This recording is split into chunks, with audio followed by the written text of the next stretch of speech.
আমাক বদলেন লাগি মাত্র নয়, বদলেন আমাক লাগিবই লাগিব, ইয়াত কোনো কম্প্রোমাইজ নাই। हमें बदलेन चाहिए, ऐसा नहीं, बदलेन हमें चाहिए ही चाहिए, हर हाल में बदलेन चाहिए।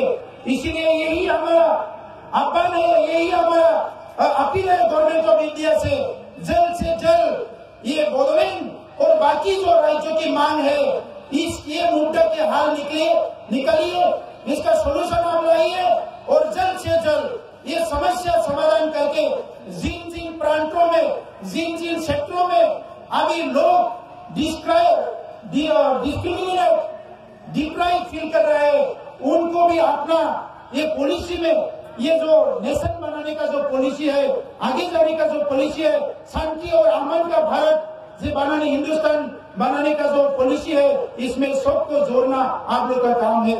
बदलो यही है, यही रहेगा, लेकिन जब तक बदलाव नहीं होगा हम लोग शान से नहीं बेचेंगे। यही हम लोग का आपसे अपील है।